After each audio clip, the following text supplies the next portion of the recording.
À la fin du XIVe siècle, le roi Charles VI est déclaré fou.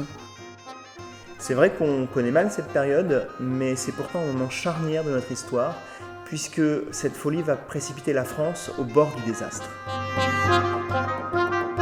Et là, c'est vrai qu'on a tous les éléments d'un bon film, des princes qui se déchirent le pouvoir, une guerre civile, des alliances qui se font et se défont de manière imprévue, jusqu'à l'impensable, le transfert de la couronne de France à l'Angleterre.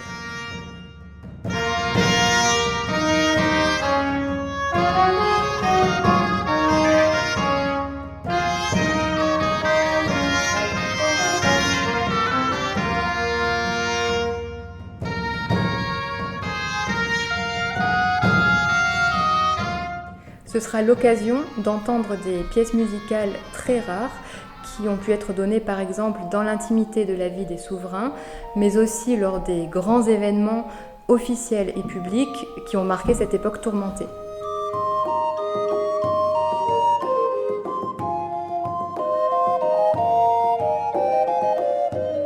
Nous jouerons ces pièces sur notre instrumentarium qui est composé de hautbois anciens, de flûte à bec, de cuivre ancien et de percussions.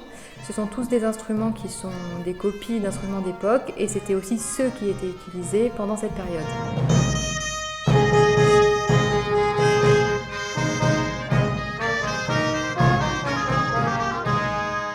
De cette époque, on connaît plus les compositeurs attachés à la cour de Bourgogne, comme Gilles Binchois ou Guillaume Dufay, parce que cette cour de Bourgogne était vraiment la puissance politique et culturelle de ce XVe siècle.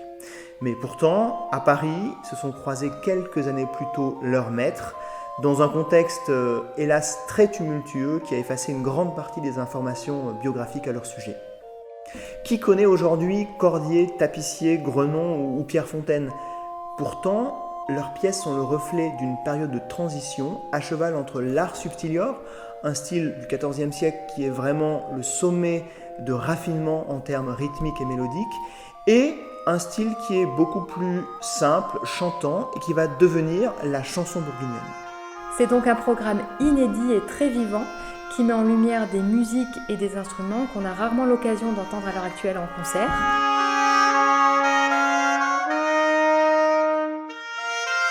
Et nous pensons d'ailleurs que ces compositeurs auraient tout à fait leur place auprès des grandes figures musicales du XVe siècle, mais aussi dans l'histoire de la musique en général.